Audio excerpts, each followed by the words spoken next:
the triptych, the last painting in the show, where, when, how often, and with whom.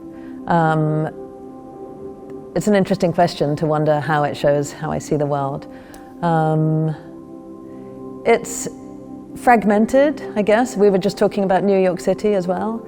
I've lived there for 25 years, and I think the experience of living in a very busy city inevitably feeds into the way I see things and understand them.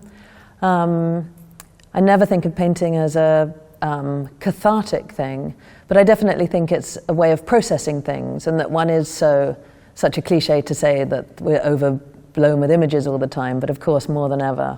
I mean, you can see 300 images before you get out of bed in the morning if you care to. So definitely the way I see the world is in a very fragmented, or recently I've been thinking it more like everything's shattered, you know, everything's splintered and shattered. There's a physical way that the painting is made, drawing partly on the things around me in the studio. And in fact, we've included a big case of my source material, and mostly things that are straight off the studio floor, some of which I've had for 20 years, just kicking around. And I just said, that looks like the contents of my brain, you know, strewn before me. A lot of images I've used many, many times, and that feed into the work, both directly and indirectly. Like, I very rarely hold an image in my hand and look at it as I paint anymore. Although with some of the works earlier in the show, I used to do that much more. I'd have specific images in front of me of other paintings while I worked. I still do it a bit now with photographs, but mostly I just have things lying on the floor and let them enter in a kind of peripheral way. I also draw a lot.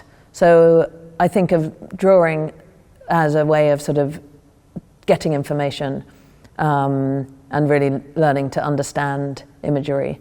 So if there's an image I'm drawn to, I will draw it, usually copy it many times, you know, whether it's in ink or charcoal or watercolor.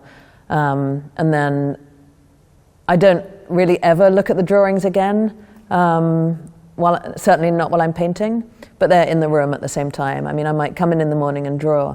So the central image in the where, when is, psychologically, it's based on a photograph, a news photograph. It's famous now, of a woman being arrested on the beach in south of France, and there were many incidents like this. I always say arrested, and I'm not 100% sure if she was arrested, but she was warned that she had to take off her burkini because she was wearing too many clothes on the beach in France.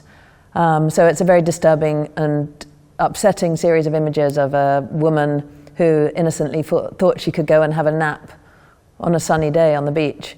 And you see the cops sort of surrounding her. So it's just a very violent image, and seems very eloquent about our times. And it's obviously a sort of shocking story on so many levels, which I don't know if I should go into here. I mean, I think they're mostly obvious, like about freedoms, and, you know, as a feminist, the very idea that we're still, you know, people are still trying to tell women what they can do with their bodies, with their appearance. Obviously, it's more, that appearance makes it sound superficial, but, you know, to be told, we're sorry, but your appearance is not right for this beach. And especially ironic in a country that has liberté in its motto. So I'd copied these images quite a few times, and then they fed very much into this painting. And you have a lot of bystanders around. And a lot of bystanders, because exactly, there are a lot of bystanders in the picture. And that's in a way one of the things that makes the series of images so disquieting, is that these white tourists are all just sitting around observing, and they look, I mean, I hate to judge. I don't know what they're thinking, and I don't know what they were saying, and it could be that they're looking disgusted because they're disgusted by what the cops are doing, but somehow it reads, or I read it, as if they're, whatever there is, they seem complicit because they don't seem to be taking action. Now, I would hate for one of the people in that photograph to to hear me say that and say, but I was saying this shouldn't be happening, so I don't know. But in a still image, we can't tell what was going on. They appear as complicit voyeurs. And voyeurism has been a huge part of my work. In a way, if you could go through the exhibition and see, there's nearly always a watching figure from the very beginning. In the early bunny paintings, that was always about the fact that there was this spectacle, which was a sort of bunny being raped, and that these watching animals weren't doing anything about it, or they were maybe even enjoying it. And then there have been, I thought of Susanna and the Elders a lot in my work, and again, people spying. Then there's the Guston kind of ever-watching eye. So you could it's a whole theme in my work is the voyeur being included within the painting. I do think one of the reasons I'm a painter is that I want to respond to the things I've seen. And when I look at the paintings that I love, or any art, but I suppose specifically paintings from people from all generations or all through history, I'm looking as a kind of magpie, and I always wonder, how did they do this? I mean, partly I'm looking as a technician, and I'm always thinking, how did they do that? And then I think you're sort of processing things, but you definitely sort of want to answer to that. I never like the idea that you're taking on the past, but that you are, of course you're feeding off it, and I wouldn't be so vain as to say giving back. But that, some of the urge to do it is to be in a conversation with other paintings and painters. But to go back to the subject of this painting, because having said it's got many stories. So there was the photograph of the woman and niece, and you can see there are two central figures who are no longer directly from the photograph, but they basically represent those two women. And Anders Kold, the curator, pointed out that these two central figures look a lot like Masaccio's Adam and Eve being the expulsion from the Garden of Eden. And ever since he said that, I've sort of thought, yes, that's what I was thinking. But they definitely have this feeling that these figures are being expelled, and I really like that idea that they are sort of being pushed off. And those two women, while I paint, things change a lot, but at the beginning was the idea of a veil being removed. But there's also this woman almost looks like she has a veil of paint over her eyes, so she's kind of unseeing. You'll see there are two main faces, the clearest faces in the painting. And they're quite ghostly. They're very, almost barely there. So there's they're on their way to being invisible in a way. So there's all these layers of things being hidden and things being concealed, and that in itself imitates the way I paint. I mean, I never think of myself as hiding imagery, but things get hidden as you go on. I don't try and hide it, as I think a lot of people think, but just the more you paint, of course, what was there before gets concealed. And in a way, the last couple of years, and especially in this painting,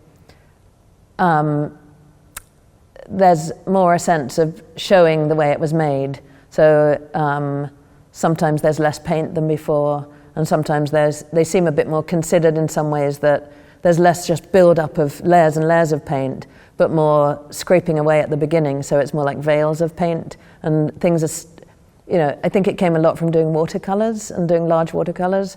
They fed into the big paintings, and this idea of putting down washes of color at the beginning and then sort of taking it off again and letting the figures emerge very naturally. And I think it's important to say that the composition, it all emerges very naturally. There was no overall scheme in my mind of how it would look. I do almost always end up putting my figures somewhere near the middle, which I try not to. I think I tried to move them over. And the trouble with, I start quite quickly, so things kind of got placed fairly near the beginning. But I try and keep it very fluid the whole time I'm working on it. And on this scale, you have to be very physical. It's almost like a performative thing, because you're basically inside the painting while you're working on it. I just want to say one more thing about the content, because the third major thing really is the shipwreck. I'd been working from copies of Delacroix and the famous one, Géricault. A couple of years ago, I started doing drawings again, just as an exciting new subject I'd never worked with before, and it seemed very of the moment, and there was a sort of urgency to these drawings. And then ever since then, I started making shipwreck paintings because I basically seized on it as a subject because it's sort of got everything that I look for in a subject, as tumultuous and lots of motion and a crowd of figures and sort of horror, and maybe less sweetness than usual because I usually want like horror and sweetness, but tragedy and drama but also a great potential as sort of feast for the eyes in a morbid way. So it's an interesting idea that the painting reflects our society now and how disjointed it is. I didn't set out to do that, but I do think, I'm very, very conscious of our time being, like, one of the incredibly sad things about our time, I think, is how isolated people are. And I get so depressed in New York by everyone wearing headphones and not only being on the phone, but now that everyone has a headphone, I notice things from day to day, like moving along the street in New York now. You're weaving in and out as usual, but when people are wearing headphones, they're less aware of you. Because I feel that there used to be a natural way that people walked down the street, where people just naturally got out of the way of each other. And now even if they're not bumping into you because they're on their phone, they don't hear you right behind them. Often I nearly bump into someone and I'm like, why aren't they moving? And you realize, because they're totally unaware. And thousands of times I have an elevator in both my studio and home, and you get in and everyone's, including me sometimes. I'm guilty too. But, the phone is obviously the death of society and culture. Yeah, I definitely think there's something to the idea that the figures in the paintings could be seen to be almost unaware of each other sometimes, that they're in the same physical space, but they're not connected.